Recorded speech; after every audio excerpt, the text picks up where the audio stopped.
7 amazing fact. Fact number 1, लाल केला Australia में पाया जाता है। फैक्ट नंबर 2, भारत के कृष्णा नदी में हीरे पाए जाते हैं। फैक्ट नंबर 3, इंडोनेशिया में 20,000 के नोट पर भगवान गणेश जी की तस्वीर है।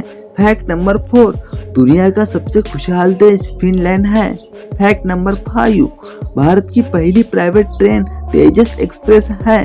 फैक्ट नंबर 6, दुनिया की सबसे नरम धातु सीजियम है। फैक्ट नंबर 7, एप्पल कंपनी एक दिन में 100 करोड़ से ज्यादा रुपए कमाती है। इसी प्रकार के वीडियो देखने के लिए चैनल को सब्सक्राइब और लाइक करना ना भूलें।